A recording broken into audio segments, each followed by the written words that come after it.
야고보서 네 번째 시리즈입니다. 바늘 가는데 실 간다라는 제목으로 같이 말씀을 나누기를 원합니다. 어떤 두 세상을 나누려고 해도 나눌 수 없는 관계를 불가분의 관계라고 이야기합니다. 우리가 살아가는 세상 속에서는요, 다양한 불가분의 관계들이 존재하죠. 학생과 시험, 비와 우산, 몸과 마음, 국가와 국민, 스승과 제자, 물과 물고기, 권리와 의무. 분명히 다른 성질임에도 불구하고 결코 떨어질 수 없는 밀접한 관계에 있는 것들이 있다는 거예요. 이것은 신앙의 영역에 있어서도 마찬가지입니다.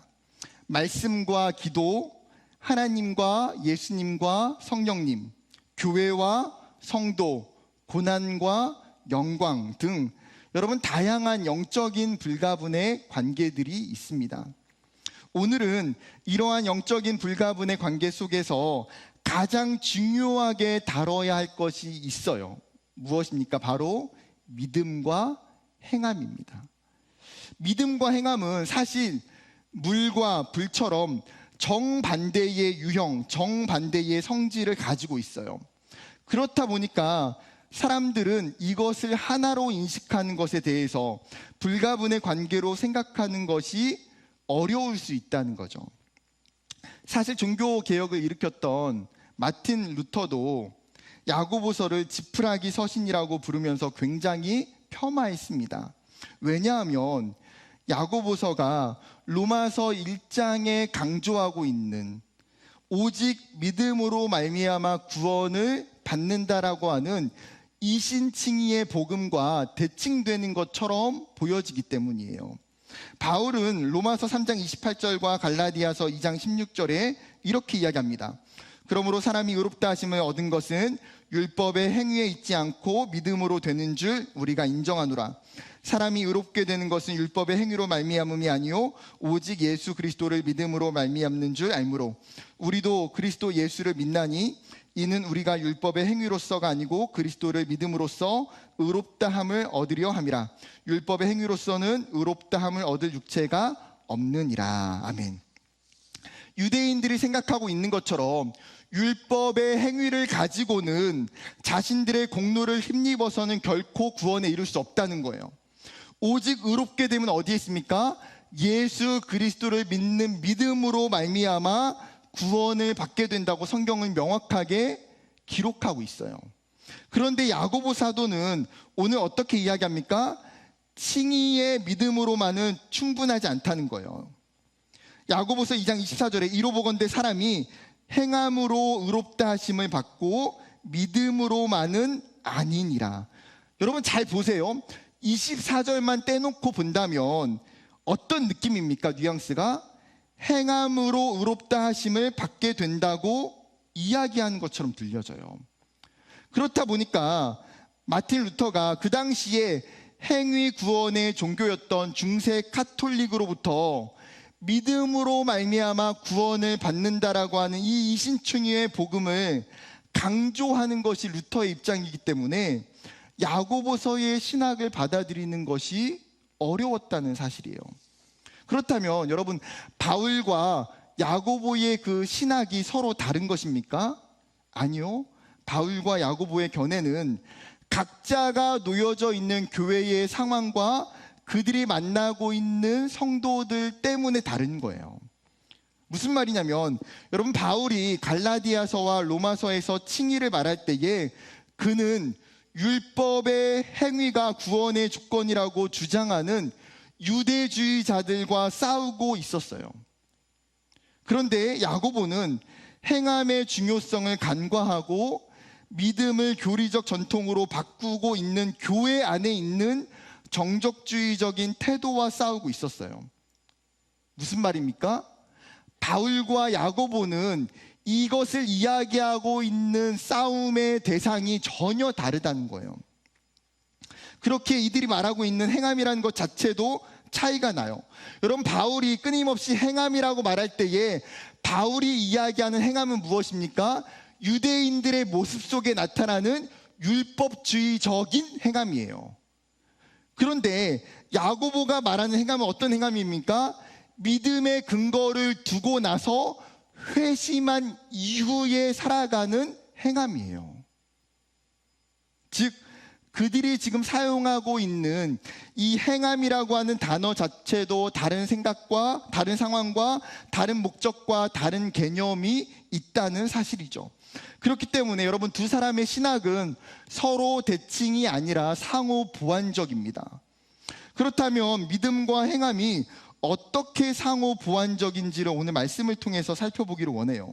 오늘 본문을 시작하면서 하나의 질문을 가지고 본문이 시작됩니다. 어떤 한 사람이 있는데 이 사람은 스스로 자신에게 믿음이 있다고 다른 사람들에게 끊임없이 이야기를 해요. 그런데 실제로는 믿음에 대한 어떠한 행함도 하지 않고 있는 사람이에요. 그렇다면 이 사람의 믿음이 어떤 유익이 있을 수 있느냐는 거예요. 이 사람이 가지고 있는 믿음이 정말 이 사람을 구원할 수 있느냐는 거죠.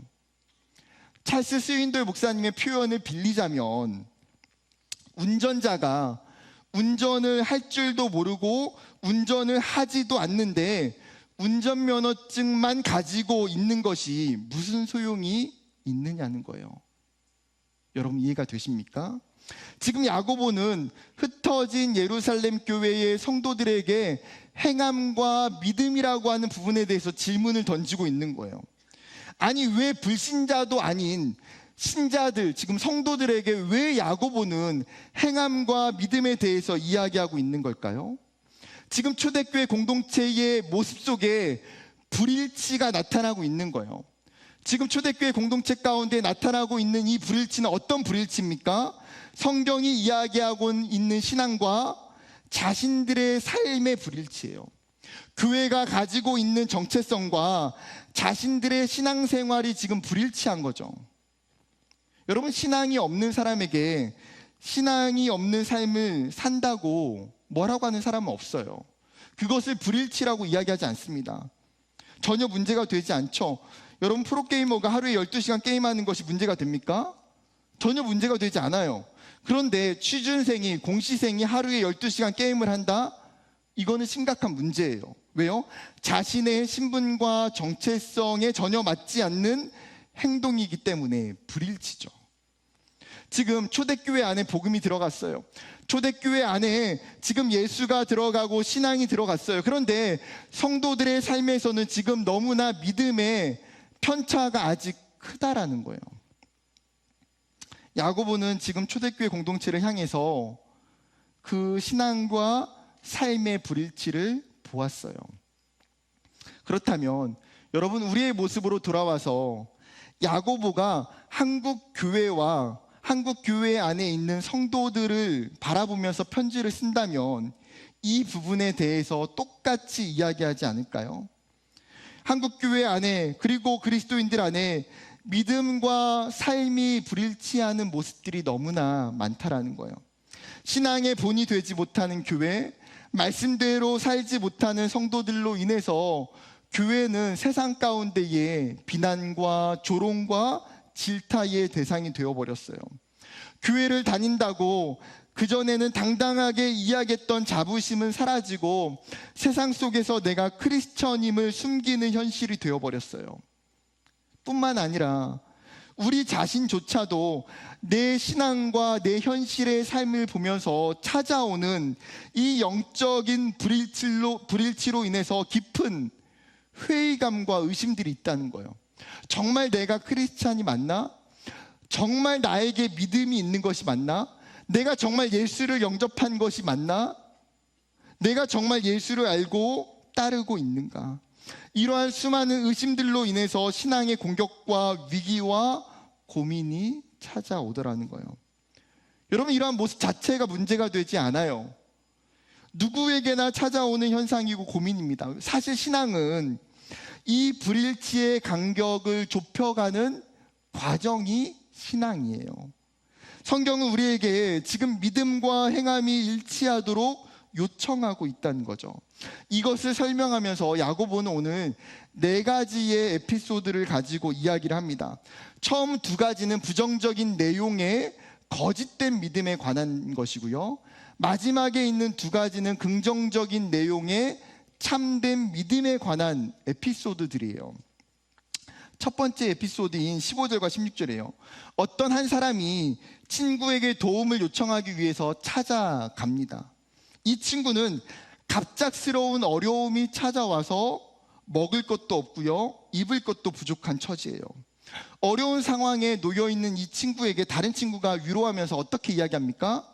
친구야, 배고플 텐데 빨리 집에 가서 먹을 거 잘 챙겨 먹어. 날씨도 추우니까 따뜻하게 옷도 입고 다녀.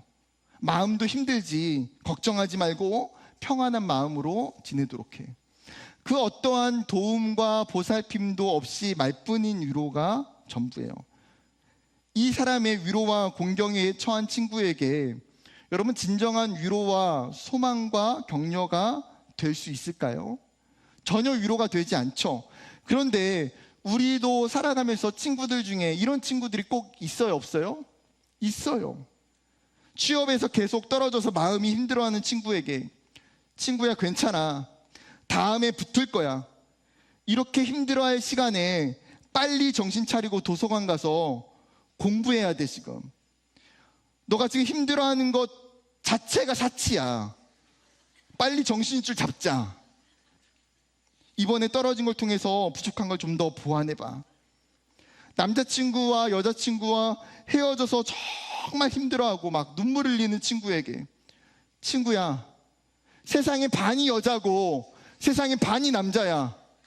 널렸어. 사람은 다른 사람 또 만나면 돼. 헤어진 게 잘한 거야. 너 그 사람이랑 결혼했으면 너의 남은 70년의 인생이 폭망이야. 잘했어. 너 오히려 감사해야 돼. 오늘 이번 주에 교회 가서 하나님께 감사헌금 드려. 여러분, 전부 틀린 말 아니에요. 뭔가 격려해주고 위로해주는 것 같은데 이상하게 뭐예요? 격려도 안 되고 위로도 안 되고 기쁨도 감동도 없어요. 오히려 상처만 받죠. 여러분, 첫 번째에서 이야기에서 보여주고 있는 이 신앙의 특징 무엇입니까? 말만 있는 신앙이에요. 말만 있는 신앙. 말로는 어떠한 신앙적인 이야기도 할 수 있는 거예요. 그리고 때로는 이러한 신앙적인 이야기가 굉장히 진지하고요, 굉장히 힘이 있고 도전적일 수도 있어요. 그렇기 때문에 여러분, 내가 했던 이 신앙적 이야기가 나의 신앙의 자체인 것처럼 착각하는 경우가 생길 수 있다는 거예요. 이것이 위험해요. 내가 신앙적인 이야기를 하고 있어서 내가 그렇게 지금 신앙적으로 살고 있는 건 아니에요. 여러분, 성경이 뭐라고 이야기합니까? 고린도전서 4장 20절에 하나님의 나라는 말에 있지 아니하고 오직 능력에 있음이라. 지금 고린도 교회 성도들 가운데에 자신의 신앙을 자랑하고 뽐내기 위해서 자신의 지혜와 신앙을 말로 뽐내는 교만한 성도들이 있었어요. 정말 열변을 토하면서 신앙적인 이야기는 사람들에게 굉장히 그럴싸해 보여요. 그러나 그것이 전부라는 거죠. 그들에게는 성령의 능력도 경건의 능력도 전혀 나타나지 않아요. 사도 요한도 요한일서 3장 18절에 이렇게 이야기합니다. 자녀들아, 우리가 말과 혀로만 사랑하지 말고 행함과 진실함으로 하자. 즉, 말로, 입술로 하는 그 사랑은 한계성이 있다는 거예요. 행함과 진실함이 빠져있기 때문에 그 어떠한 위로의 힘도 격려의 힘도 없습니다. 행함과 진실함이 결여되어 있는 이 믿음을 소위 우리는 척하는 믿음, 가식적인 믿음이라고 이야기할 수 있어요. 그렇기 때문에 17절에 가서 이러한 모습의 결과가 뭡니까? 그 자체가 죽은 것이라. 17절에 죽었다라고 하는 이 단어는 단순히 믿음이 없다, 사라졌다라는 말이 아니에요. 원어의 뜻은 무익할 뿐 아니라 해롭다라는 거예요. 해롭다. 여러분, 한글 번역보다 더 심각한 의미를 가지고 있어요. 즉, 행함이 없다는 이 믿음은 단순히 이 사람의 인생에서 열매를 맺지 못하는 정도가 아니라 다른 사람들도 썩게 하고 다른 나무들도 시들게 만든다는 거예요. 여러분, 초대교회 공동체 가운데에 사대교회 안에서도 이런 모습이 나타났어요. 요한계시록 3장 1절과 2절. 사대교회 사자에게 편지하라. 하나님의 7명과 7별을 가지신 이가 이르시되 내가 내 행위를 아노니 내가 살았다 하는 이름은 가졌으나 죽은 자로다. 너는 일깨어 그 남은 바 죽게 된 것을 굳건하게 하라. 내 하나님 앞에 내 행위에 온전한 것을 찾지 못하였노니. 지금 하나님이 이 7교회 중에 하나였던 사대교회의 모습을 보니까 그들의 영적인 실상이 자신들은 내가 살아있다고 주장하지만 죽어있는 존재와 같다는 거예요. 그들이 왜 죽어있는 존재입니까? 전혀 믿음의 행위가 그들에게 나타나지 않기 때문에, 온전한 신앙의 행위를 그들이 잃어버렸기 때문이에요. 그래서 요한은 이 사대교회를 향해서 뭐라고 말합니까? 너희가 아직 완전히 다 죽기 전에 다시 깨어서 일어나라. 다시 깨어나라 라고 말씀을 선포하고 있어요. 여기서 끝나지 않고 두 번째 에피소드로 넘어갑니다. 이 사람은 자신이 하나님을 굉장히 잘 알고 있다고 주장해요. 19절에 내가 하나님은 한 분이신 줄 믿는다. 무슨 말입니까? 하나님에 대한 신적인 유일신론에 대한 믿음이 이 사람에게 있다는 거예요. 내가 하나님은 천지를 만드신 분이시고 그 하나님은 유일하신 분이시고 우리의 구원자가 되신다. 나는 지금 이 사실을 알고 믿는다는 거죠. 틀린 말이 없어요. 기독교에서 이야기하고 있는 가장 중요한 진리와 정답을 지금 이 사람은 이야기하고 있어요. 그런데 이 사람에게 야고보는 뭐라고 말합니까? 좋습니다. 잘하고 있습니다. 그러나 그 사실에 대해서 귀신들조차도 알고 있고 귀신들도 그 사실 때문에 두려워 떨고 있다고 이야기해요. 무슨 말입니까? 야고보는 기독교적 지식을 가지고 있는 것만으로는 그것을 참된 믿음으로 볼 수 없다는 거예요. 이런 사람들은 지식적 종교인, 이성 안에 갇혀 있는 신앙인이라고 이야기할 수 있어요. 그리스도에 대한 믿음이 아는 것에서 멈춰버린 사람. 만약에 이 사람처럼 여러분 아는 것을 통해서 구원을 받는다면 귀신들도요 다 천국 갈 수 있어요. 마가복음 5장에 거라사에 있는 귀신 들린 사람에 대한 이야기가 정확하게 보여주죠. 마가복음 5장 7절 큰 소리로 부르짖어 이르되 지극히 높으신 하나님의 아들 예수여 나와 당신이 무슨 상관이 있나이까? 원하건대 하나님 앞에 맹세하고 나를 괴롭히지 마옵소서 하니. 여러분, 귀신의 신앙 고백이 얼마나 은혜로운지 몰라요. 지극히 높으신 하나님의 아들. 여러분, 완벽한 신앙 고백을 하고 있어요. 여러분, 귀신도 예수님을 알고 그분의 목적을 알고 있다는 거예요. 그런데 귀신과 사람이 구별되고 있는 차이점은 무엇입니까? 귀신은 알고 있고 두려워하지만 하나님 앞에서 굴복하거나 순종하는 삶을 살고 있지는 않다는 거예요. 여러분, 예를 들어서 귀신이 은혜 받아서 하나님의 뜻대로 전도하고 선교하는 귀신 본 적 있습니까? 여러분, 귀신이 정말 은혜 받아가지고 자기가 있는 모든 물질을 구제헌금에 내놓은 귀신 간증 본 적 있어요? 귀신이 자신의 죄를 정말 깊이 회개하는 일을 본 적 있어요. 하나님, 제가 어제 한 청년을 유혹해서 그 청년의 믿음을 빼앗고 그 청년으로 하여금 교회를 떠나게 만들었어요. 하나님 용서해 주세요. 이런 귀신이 없다고요, 여러분. 이런 믿음에 의한 순종의 삶, 신앙적 반응을 하지 않아요. 그러나 여러분, 우리는 귀신과 달리 영적인 지식을 바탕으로 믿음의 삶을 펼칠 수 있는 존재예요. 영적인 지식이 우리의 삶의 전 인격적인 존재 속에 나타나고 하나님의 진리를 그 삶 속에서 적용하고 살아갈 수 있는 것이 우리라고요. 하지만 많은 그리스도인들이 믿음이 머무르는 자리가 어디입니까? 우리의 머릿속에서 그 믿음이 멈춰버린 경우를 볼 때가 너무나 많이 있어요. 머리로 알게 된 그 믿음이 다음 단계로 이동하지 못하는 거예요. 여러분, 머리로 아는 지식 굉장히 중요하죠. 왜요? 성경을, 예수 그리스도에 대한 그 지식이 있어야 믿음을 받아들일 수 있는 것은 사실이에요.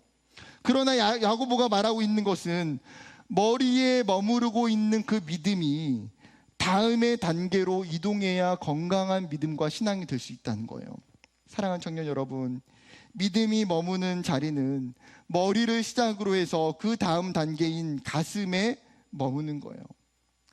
가슴에 머무는 신앙은 믿음이 우리 안에 감정을 불러일으켜요. 우리를 뜨겁게 하고 의지를 만들어줘요. 하나님을 사랑하는 뜨거운 마음인 애정을 만들어내요. 그리고 이 가슴에 머무는 믿음은 마지막 자리로 옮겨가요. 그곳이 손이에요. 우리의 신체 중에 가장 많은 활동을 하는 도구, 가장 실제적인 행동을 만들어내는 신체가 손이죠. 그렇게 믿음은 손을 통해서 수많은 순종의 열매들과 믿음의 결과들을 만들어낸다는 거예요. 초반에 말했던 두 가지의 에피소드의 믿음은 여러분 철저하게 이 머리에서 멈춰버린 신앙이에요. 야고보는 그리스도인들에게, 지금 초대교회 공동체에게 강하게 권면하고 경고하고 있어요. 너희의 믿음이 죽어 있느냐? 너희의 믿음이 이런 상태가 아니냐? 그렇다면 믿음이 다시금 살아나게 하라는 거예요. 사랑하는 청년 여러분, 우리의 믿음이 만약 이렇다면 여러분, 우리의 믿음이 다시 살아나기를 원해요. 우리의 믿음이 머리에 멈춰 있는 것을 뛰어넘어가길 원해요. 우리의 믿음이 지성적으로 멈춰 있는 것을 신앙적으로 뛰어넘어가야 돼요. 지성을 넘어서 영성과 행함으로 나아갈 때에 균형 잡힌 신앙과 믿음이 될 수 있다는 사실이에요. 그렇다면 어떻게 이것이 가능할까요? 야고보는 이제 두 가지의 긍정적인 에피소드를 통해서 믿음의 길을 보여주고 있어요. 세 번째 에피소드가 21절부터 시작하는데 구체적인 주인공이 등장합니다. 누굽니까? 아브라함이에요. 아브라함은 하나님과 가장 친밀한 관계를 누렸던 사람이에요. 그래서 그를 표현할 때 뭐라고 말합니까? 하나님의 벗, 하나님의 친구라고 표현합니다. 여러분, 아브라함이 하나님으로부터 벗이라 칭함을 받게 된 것, 의롭다 하심을 받게 된 결정적인 이유가 뭘까요? 창세기 22장의 사건이죠. 자신의 아들을 번제물로 바쳤던 사건. 여러분, 아브라함에게 아들 이삭이라는 존재는 어떤 존재입니까? 눈에 넣어도 안 아프고 자신이 대신 죽어줄 만큼 정말 힘들게 100세에 얻었던 아들이에요. 그런데 하나님이 그런 아브라함에게 이삭을 번제물로 직접 죽여서 바치라고 명령합니다. 우리가 아브라함의 입장이라면 이 명령을 받았을 때에 순종할 수 있을까요? 여러분, 부모가 자식을 직접 죽여야 한다면 이 말도 안 되는 명령에 순종할 부모가 몇이나 있을까요? 하나님께 오히려 따지는 것이 맞지 않을까? 하나님, 지금 이방의 신들, 지금 이방의 종교들이 하고 있는 이 인신 제사를 하나님이 살아계시고 생명의 주인 되시고 사랑이 많으신다고 이야기하시는 그 하나님이 정말 요청하고 계시는 것이 맞습니까? 하나님, 저는 이걸 순종할 수 없어요. 그런데 아브라함은 이 말도 안 되는 명령을 듣고요, 즉각적으로 실행해요. 아들을 데리고 모리아산으로 갔다가 번제단을 쌓고 그곳에 누이고 칼로 아들을 죽이려고 합니다. 아브라함은 하나님의 말씀이라면 어떤 것도 순종하겠다는 거예요. 하나님의 전적인 그 주권 앞에 이 믿음이 너무나 확고해요. 그리고 그 순종의 행위를 통해서 자신이 가지고 있는 믿음을 하나님께 보여드리고 있는 거예요. 그러면 여기서 한 가지 의문이 생겨나죠. 목사님, 창세기 15장 6절에는 이미 아브라함이 여호와를 믿음으로 말미암아 의롭다 칭함을 받았다고 했는데, 그러면 그때는 믿음이 없었던 건가요? 창세기 15장 6절이에요. 아브라함이 여호와를 믿으니 여호와께서 이를 그의 의로 여기시고. 여러분, 아브라함의 믿음은 그가 하나님의 약속의 말씀을 믿었을 때에 이미 주어졌고 이미 의롭다 여김을 받았어요. 그런데 오늘 야고보가 말하고 있는 것은 이것을 반박하고자 하는 게 아니에요. 이미 아브라함에게 있었던 이 최초의 믿음이 오늘 이삭을 바치는 순종을 통해서 확증되었고, 그것이 아브라함에게 있어서 정말 하나님 앞에 드려지는 진짜 믿음이라는 것을 입증하고 있다는 거예요. 여러분, 아브라함의 행동이 구원받는 믿음이 되지 못해요.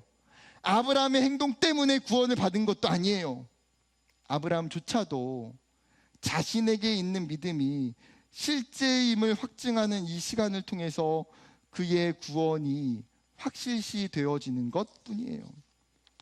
또 그 다음으로 행함으로 의롭다함을 받은 네 번째 에피소드의 주인공이 있어요. 누굽니까? 기생 라합입니다. 이스라엘이 여리고 땅을 정탐하기 위해서 2명의 정탐꾼을 보내죠. 그리고 이들이 여리고를 정탐하면서 위기를 맞이하게 됩니다. 자신들의 위치가 발각돼요. 이때 이들을 구해준 사람이 바로 이방 여인이었던, 그리고 기생이었던 라합이라고 하는 여인이었어요. 라합은 이미 멀리서부터 들려오고 있는 이스라엘에 대한, 하나님에 대한 이야기를 듣고 하나님을 믿기로 작정한 여인이었어요. 이방 여인이고 여리고성에 살지만 이미 이 여인에게는 믿음이 있었죠. 여호수아 2장 11절은 이렇게 기록합니다. 우리가 듣자 곧 마음이 녹았고 너희로 말미암아 사람이 정신을 잃었나니 너희의 하나님 여호와는 위로는 하늘에서도 아래로는 땅에서도 하나님이시니라. 지금 라합이 이 정탐꾼들에게 하나님에 대해서 이야기하는 자신의 고백은 무엇입니까? 하나님은 상천하지의 유일하신 하나님이라는 고백이에요. 그리고 그녀는 이 믿음을 어떻게 행하고 있어요? 자신의 집에 들어온 이 2명의 정탐꾼을 숨겨두고 살려줘요. 히브리서 저자도 지금 라합이 정탐꾼들을 대했던 그 행동에 대해서 이렇게 기록해요. 11장 31절, 믿음으로 기생 라합은 정탐꾼을 평안히 영접하였으므로 순종하지 아니한 자와 함께 멸망하지 아니하였도다. 지금 말로만 그들을 위했던 것이 아니라 뭐요? 자신의 목숨을 담보로 그들을 평안히 영접하고 보살폈다는 거예요. 여러분, 라합의 이야기가 우리에게 행함이라는 것이 무엇인지를 생각하도록 하고 있어요. 여러분, 라합의 행동은 지금 하나님의 입장이 아니라 가나안의 입장에서, 가나안에 있는 백성들의 측면에서 보면 결코 선한 행동도 올바른 행동도 아니에요. 여러분, 라합의 이 행동은 자신의 나라와 민족과 백성을 배신하는 행동이잖아요. 그렇기 때문에 행함이라고 하는 것은 단순히 선하고 착한 일을 이야기하는 것이 아니에요. 여러분, 행함의 중요한 전제가 무엇입니까? 하나님의 존재와 그분의 말씀에 부응하는 행동이라는 거예요. 하나님의 말씀을 따르는 것, 하나님의 약속을 믿고 순종하는 이 행동이 믿음의 행함이라는 것을 지금 이 라합을 통해서 우리에게 가르쳐주고 있어요. 그렇다면 성경은 왜 아브라함과 라합의 이야기를 함께 지금 예로 들고 있을까요? 이 2사람은 너무나 대조적이잖아요. 한 사람은 남자고 한 사람은 여자예요. 한 사람은 경건한 유대인이고 한 사람은 이방의 여인이고 천한 직분에 있는 사람이에요. 이 2사람은 신분과 성별과 인종과 사회적 지위 등 동일한 점이라고는 찾아볼 수 없어요. 여러분, 아브라함과 라합에게 있어서 동일한 가장 유일한 한 가지는 무엇입니까? 행동하는 믿음이 그 딱 하나예요. 행하는 믿음. 야고보는 의롭다 칭함을 받는 것, 믿음의 사람이라고 불려지는 것은 신분과 지위에 따르는 것이 아니라 믿음으로부터 나오는 이 행위에 있음을 알려주고 싶은 거예요. 그리고 누구나 믿음을 가질 수 있고 누구나 그 믿음을 가지고 행하는 삶을 살 수 있다는 거예요. 아브라함도 살 수 있고 라합도 살 수 있고. 마태복음 7장에 2가지 부류를 이야기해요. 말씀을 듣고 행하는 사람은 그 집을 반석 위에 세운 사람이라고 이야기해요. 반대로 말씀을 듣고 행함이 없는 사람은 그 집이 모래 위에 세운 사람이라고 이야기해요. 여러분, 강한 태풍과 폭우가 몰아칠 때에 어떤 일이 일어납니까? 믿음으로 말씀으로 행했던 사람은 무너지지 않는다고 이야기해요. 그러나 반대로 행함이 없이 머리로, 지식으로, 말로 살아갔던 그 사람은 고난 앞에 전부 무너지게 돼요. 사랑하는 청년 여러분, 이 시대에 우리의 믿음이 무너지지 않고 살아있음을 우리는 증명해야 돼요. 왜요? 이 시대에 하나님이 우리를 그리스도인으로 불러주셨기 때문이에요. 그렇다고 믿음대로 행하는 것 결코 쉬운 것은 아니에요. 오늘 예배를 드리고 행함에 대한 여러 가지 고민들이 우리에게 찾아오는 청년들이 있을 거예요. 마치 행함이 나에게는 굉장히 거대한 산처럼 어디서부터 손을 대야 되는 것을 알지 못하는 너무나 힘든 미션으로 인식하는 마음이 들 수도 있어요. 여러분, 그러나 행함은 작은 눈덩이 하나에서 시작하는 거예요. 여러분, 처음부터 거대한 눈사람을 만들려고 하지 마세요. 욕심을 내서 내가 뭔가 큰 행동으로 내 믿음을 증명할 필요도 없어요. 작은 눈덩이 그 하나를 가지고 거기에서부터 조금씩 내 삶의 자리에서, 내 가정에서 믿음으로 조금 굴리고, 내 삶의 캠퍼스에서 조금 굴리고, 내 삶의 직장과 일터에서 그것들을 조금씩 굴려가는 그 일이에요. 그러면 그 작은 눈덩이가 시간이 지나서 더 많은 눈을 끌어모으고 그 행함의 덩치를 더 키우게 되고, 우리의 믿음이 얼마나 아름다운지를 나타내는 언젠가 눈사람으로 보여줄 수 있다는 거예요. 오늘 야고보를 통해서 하나님이 저와 여러분에게 말씀하십니다. 믿음대로 행하는 자가 되라. 이 말씀에 순종하는 저와 여러분이 되기를 주님의 이름으로 축복합니다.